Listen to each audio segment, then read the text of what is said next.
Welcome to the Multifamily Zone, where business meets family. We explore what the entrepreneur life looks like from the family perspective. Now here are your hosts, Julia and Gino Barbaro.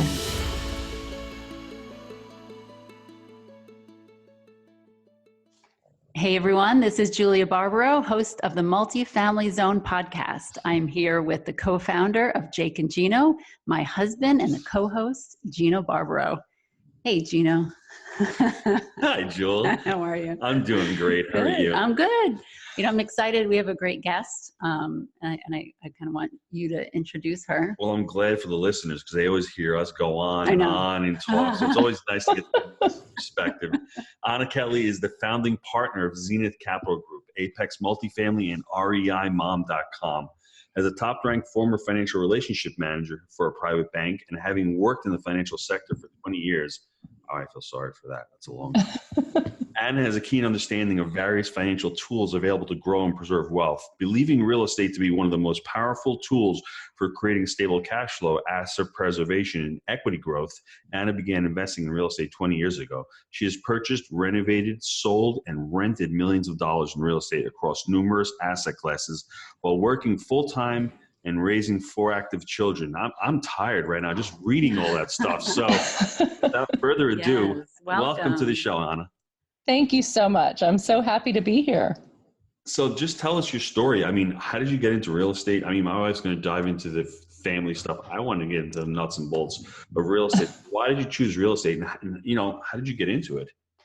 So 2 things, you know, when I started out at Bank of America, we handled the wealth of the top 10% of the wealthiest people in the bank. And we were trying to teach them about stocks, bonds, mutual funds, insurance products, et cetera.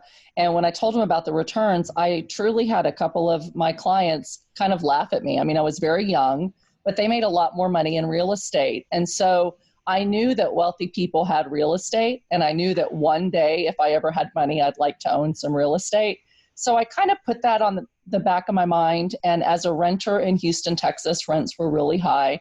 And I started out just thinking, well, instead of renting, I'll buy a little condo. So I bought a little condo instead of renting.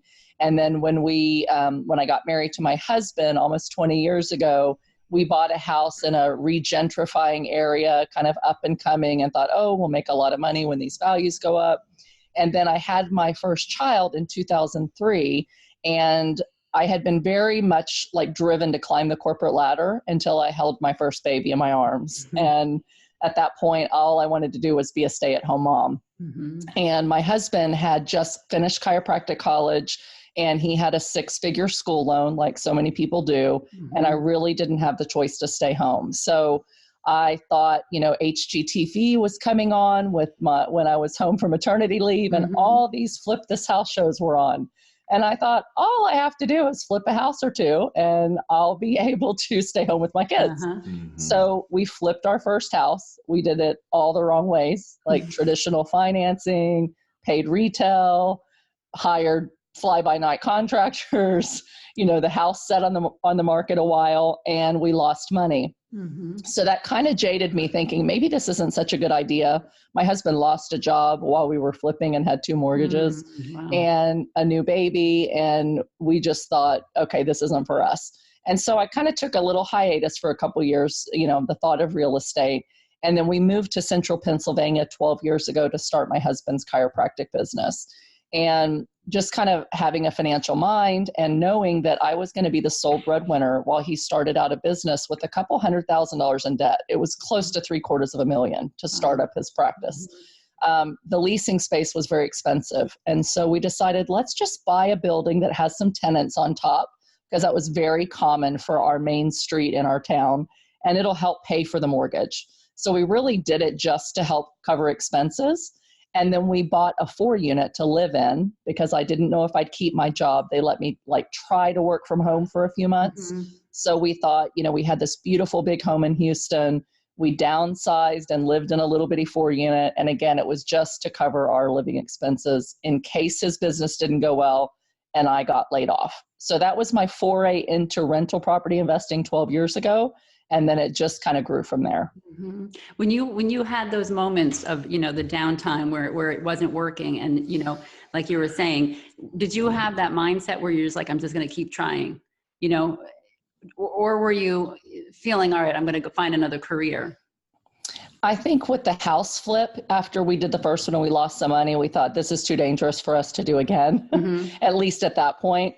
And I got pregnant with another child, and my husband was really not making very much as an associate chiropractor. So when they first start working for someone, they're basically paid to market and go to malls and try to get people to become clients instead of being a doctor.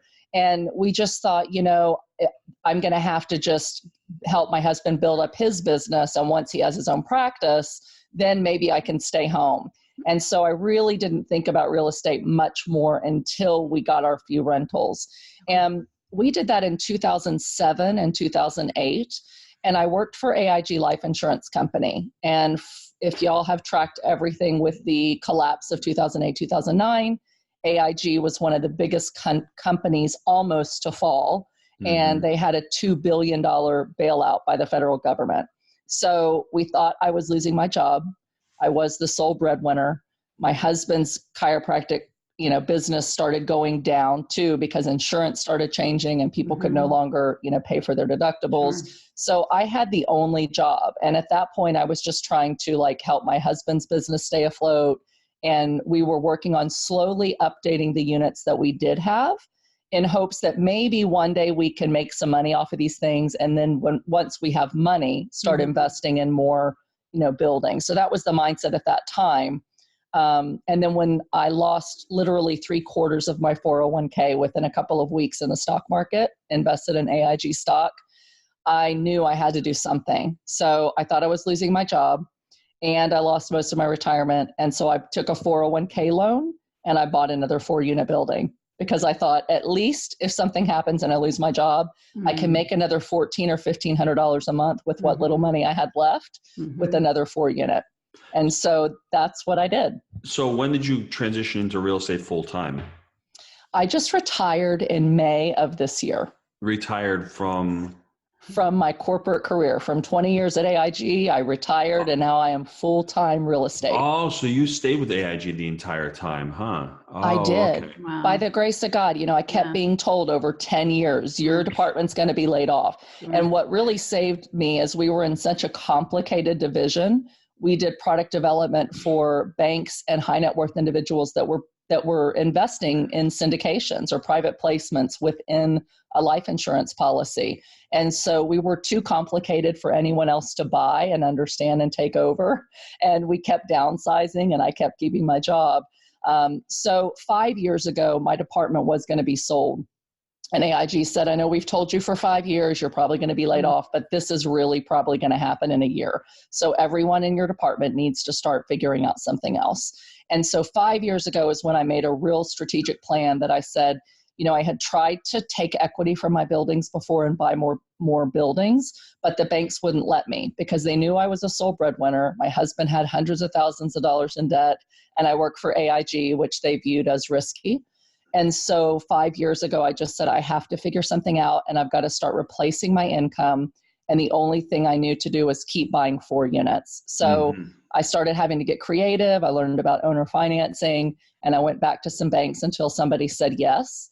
And I created a 5-year plan to replace my 6-figure income and to work myself out of a job so that I could be home with my kids. And it took me exactly 5 years to replace my income, save a year's salary, save 6 months expenses for all my rentals, and be able to let the job go. And now we have true financial independence. So it's funny. I started out with AIG in my first job out of college back in 1992.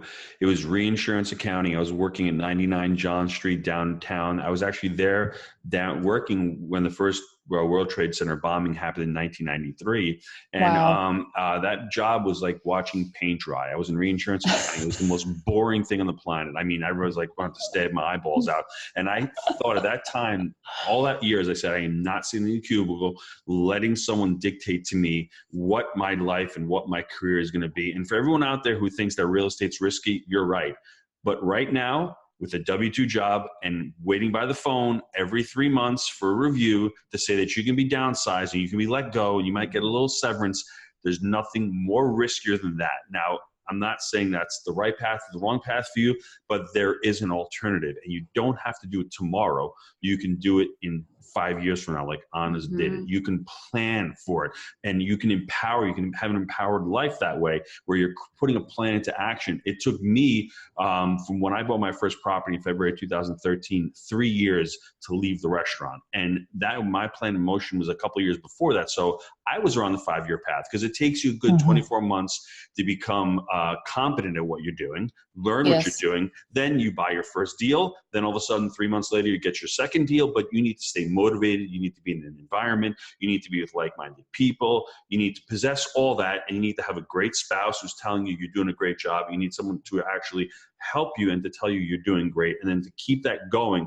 It is a 5-year process. It seems like such a long time, but 5 years goes like that, doesn't it? And you're having fun. Did you have fun those last 5 years? Better, probably more than the previous years. Am I correct? I had a lot of fun. I had a lot of headaches where I went, what am I doing? And is this ever going to happen? And a lot of unforeseen issues. You know, I'm such a planner, and I thought, oh, I'm going to be done in 2 years. And I'm going to make the 5-year plan, but I'm going to do it in 2. And then it took 3, and then it took 5. So, you know, what you said, it's like having a vision and just doing what it takes to get there. And, you know, sometimes it takes less time and more time, depending on how much time you have available to put into it and how much money. And at the time that we started 5 years ago, like really getting serious about it, we had no time. We had my husband's business, 4 kids, my full-time job, and the rentals that we had. And we had very little money. We just had equity. So it took us a little longer than it might a lot of, you know, single people, because we did have a family. But I am so thankful now, looking on the other side of it, saying, you know, I've bought myself 21 years of retirement, and my son just turned 16 2 weeks ago. So it took 16 years to get home with my babies, but now I'm home, and I'm grateful that I stuck with it.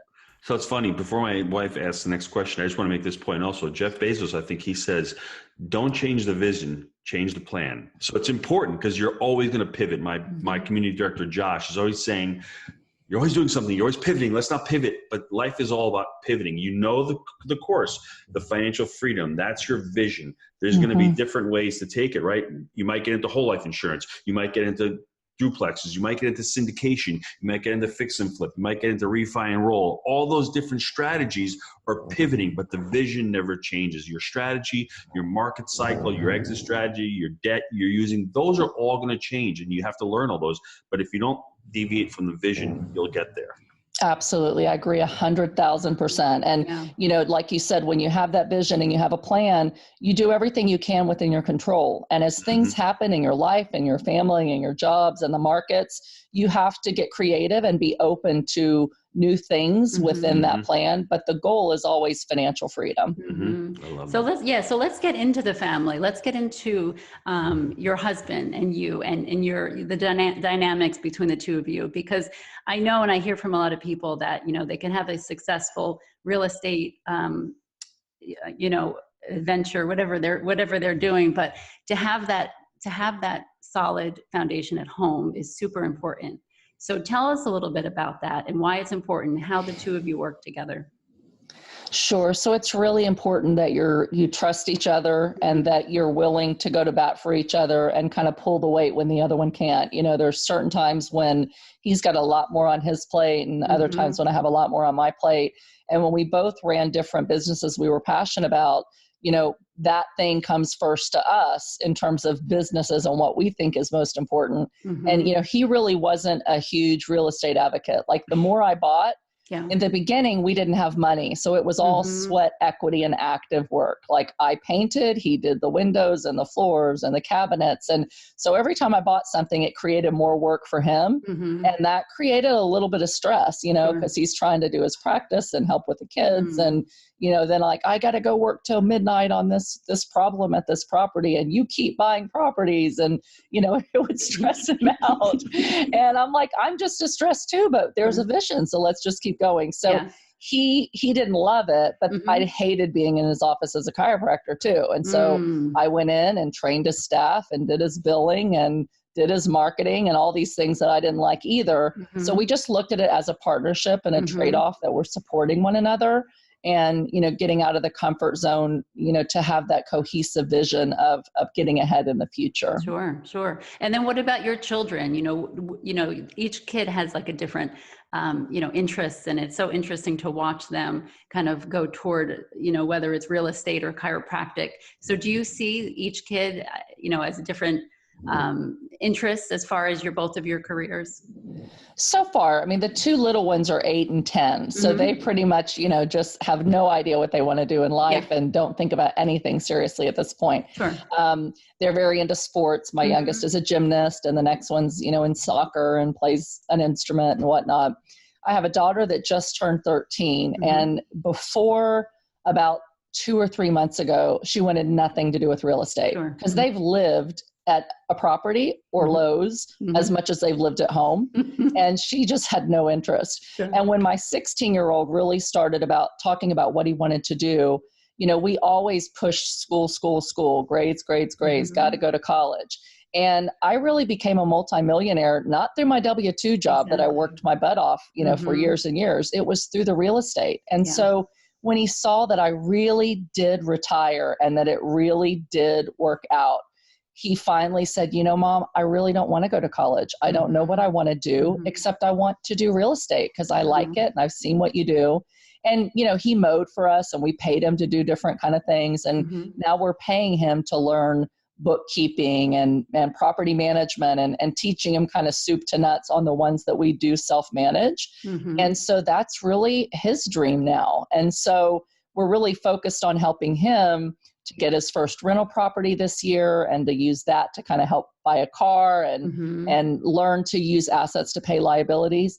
And as soon as he started doing that, my 13-year-old said, well, wait a second, I want to do that too. And so, and it's funny because my son was like, you're a girl. And I was like, Dane, I'm a girl and I'm your mother and I did it. So you're not a girl, you're a mom. There's a difference. You're not a girl, you're a mom. So exactly. So I'm really excited to see her feel like I'm empowered and I can do it too. And so now my oldest two really want to learn and do real estate. And it's not that I, don't want him to go to school, but I said, rather than go off and, have the pressure of spending $30,000 or $40,000 a year on college and not knowing what you want to do, let's start teaching you about real estate and finances now. And by the time you do graduate, you'll have a better idea of how to handle money.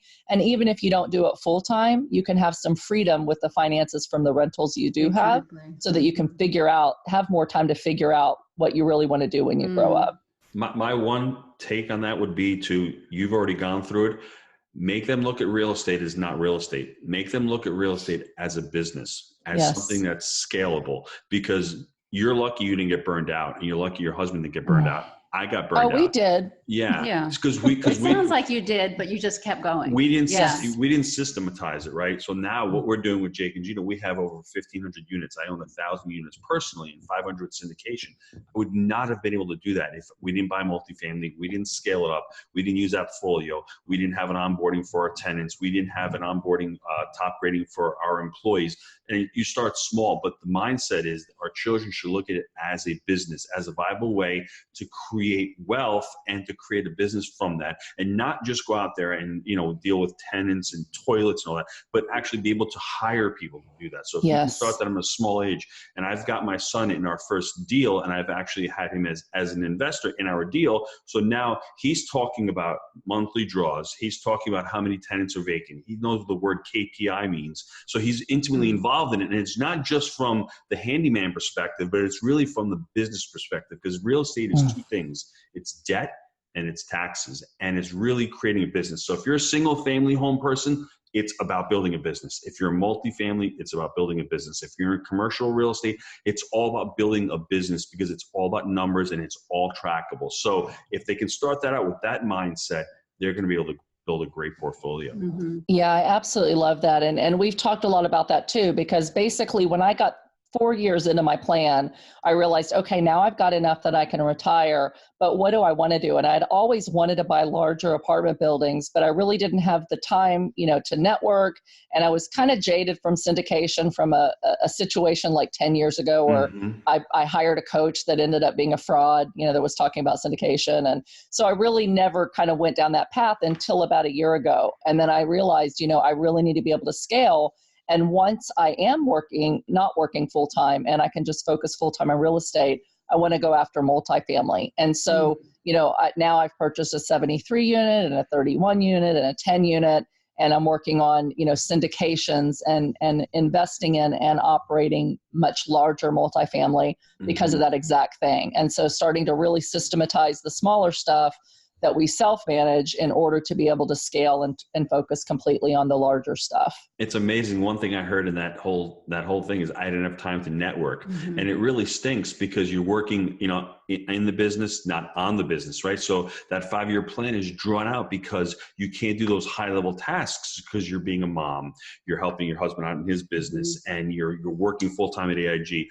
For everyone out there, if you can make 70 to 75% of your income, that's when I think it's time to leave, because that other 25%, you will make it within 6 months, because you're going to be able to go on a coffee run with an investor or with a broker, and you're going to be able to raise an extra $200,000. You're going to be able to go to a live event and meet other investors out there. And it's really scary and it's fearful, but that extra little bit of time that you can have to delegate to it, it's amazing what can happen.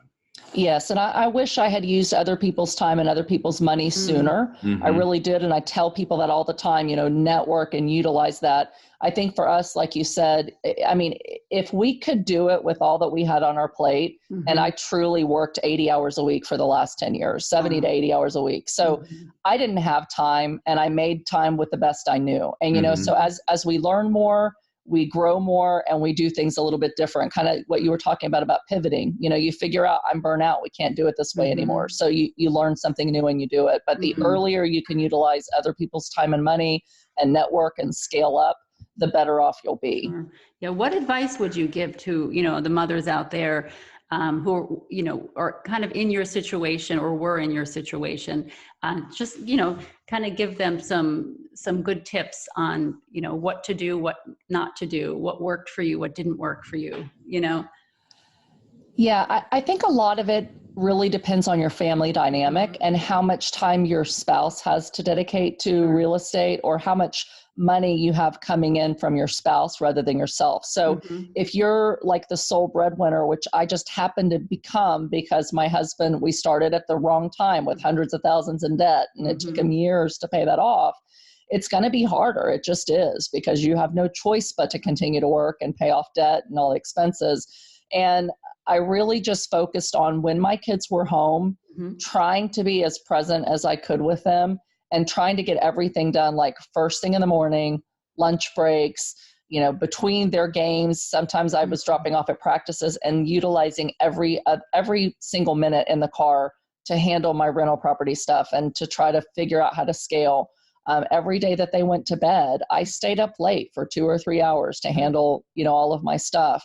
So I think grit and determination, if you really have a big why that's super important to you. And for mine, it was like, come hell or high water, I'm going to be home with my kids. I'm going to figure it out. However long it takes, we're just going to do it. And so I just decided I'm never giving up on that. I'm going to do it as long as it takes, to get there. And you are going to have late nights. You are going to be burnout. I wish that I had spent more time taking care of myself. I tried to. It's good. That I need to take care of myself in order to keep up this pace.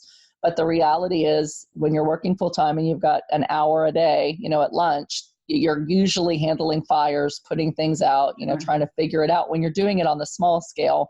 And so, I wish that I had just made my health more of a priority and just dropped everything and said, okay, today this hour is going to be for me, and everything else can kind of wait, and stayed consistent in healthy eating and getting enough sleep, working out, so that I, just had a little more joy and pep and energy with my kids, and maybe was a little less snippy when I was stressed and overwhelmed. My wife is never snippy, so don't worry. I think I'm not. Stay home and I'm snippy. Yeah. So you get overwhelmed. And I think, the idea that we can find balance easily when we're juggling so much is really not reality.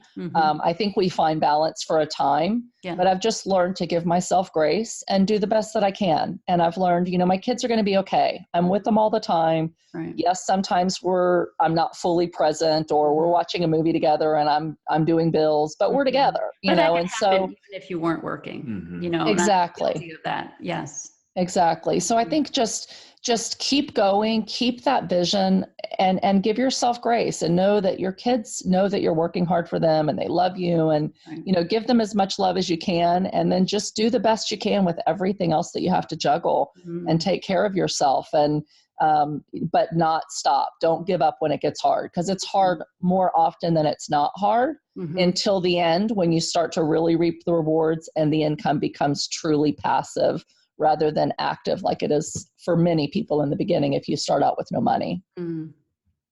What else, Jill? What else you got? You're an incredible woman, and thank you. I love your story. It's so beautiful, because it just shows how strong you were. You had the support of the family. It's very incredible. Thank you. I appreciate that. What are your goals for your next 5 years? So we're still really working that out. And I tell you, the reason is, Gino, I've worked so hard for so many years of really burning the candle at both ends that I have not had much time to just be and relax and figure out what I want to be, and just enjoy my kids. And so this summer when I retired, I committed that I'm just going to really take this summer to travel. So we traveled a little more than 30 days this summer and just really enjoyed one another. And on the side, I started a multifamily company, and I'm going after, more properties. I just bought 2 multis, and I'm under contract on 250 units in Atlanta. And I'm learning all that I can on the, capital raise side. I've raised about $3.5 million for JV deals, but I had not ever gone out to do a full-on syndication. So I'm spending the time while we've been traveling and a little downtime just really honing my skills there. I have a background with private placements and SEC, and so I had lots of questions on how to do it legally and not violate, broker-dealer rules. So I've just been focused on learning what I can, growing in my own health and spending time in the gym, growing as a mom, really shutting it down by 4:00 from now on, unless it's an emergency. Like I'm committed to three hours a day, like healthy meal prep, planning what I'm going to do with my kids, being in the Bible, going to the gym, and then 5 or 6 hours a day, I'm going to work really hard. And however big my multifamily business grows at that point, I'm going to be content with, because I've already bought the financial freedom. Right. Like if we never bought another building, we would totally be content financially and okay. And that doesn't, take away my drive or my desire to grow bigger. I hope that I can close 2 more deals this year, and I'm spending my time wisely to help me to systematize and to work with other people so that I can grow more quickly instead of doing it all myself. But I really don't have a number goal or a unit goal that I have to reach, because I've bought the financial freedom. I met that first dream. And so I'm just grateful to be where I am and committed to growth, however that looks, that it fits best with my family. That's amazing. How can people get a hold of you? I have a Facebook group, which is Creating Real Estate Wealth That Lasts with Anna REI Mom. And on Facebook, I'm Anna REI Mom Kelly. And my email address is info@reimom.com. Mrs. Barbara, would you like to wrap it up for us? No, I'm just super impressed by you. I've so enjoyed this podcast, just to listen to you. And, you're, like I said, you're an incredible woman, incredible mother and wife. So my wife she speaks from the heart. She's all emotional. I'm the logical one. I'll break it down. I think everyone knows that. I'll break it down for the listeners. So the listeners need some action steps, some framework to follow. So the first thing is you need to become clear. Clarity is the key, right? We all want to focus on what we don't want. Let's focus on what we do want. What do you want? I wanted financial freedom. The next step is, how do you do that? Success leaves clues. Find people who know how to do that. Find people who know what you want to do. Invest in your success, because you can go the wrong way. You can either pay to play or seek to serve, as Josh likes to say. I'd rather pay to play because it accelerates a lot faster and you're bought in. And when you pay for something, you have skin in the game. That's why when you invest in a deal, you need to have your own skin in the game so your investors see that you're serious. What's the next step, Julia? The next step is to actually create a plan for yourself. Actually sit down and map it out and see how it goes. Don't fall in love with the goal or the outcome of becoming financially free. Fall in love with the process of doing the day-to-day grinds, having a tenant, kick his roommate out of the room, have a tenant pass out and die in one of your apartments. That's all part of life. That's going to happen to you. Bed bugs, you're going to get sued. It all happens. That's part of life. And as that happens to you, you're going to grow out of it and you're going to say, that's not a problem anymore. So you have to continue to do that. And then I guess ultimately enjoy the family and know that there's never going to be balance in life. You're never going to have balance in life. So just accept that, because sometimes you're going to have downtime where you're really bored, and sometimes you're going to be completely overwhelmed. And that's the journey of an entrepreneur. The journey of an entrepreneur is somebody who's like, I don't know, you get up in the morning, you have a problem to solve, you solve the problem, then you go on to the next problem.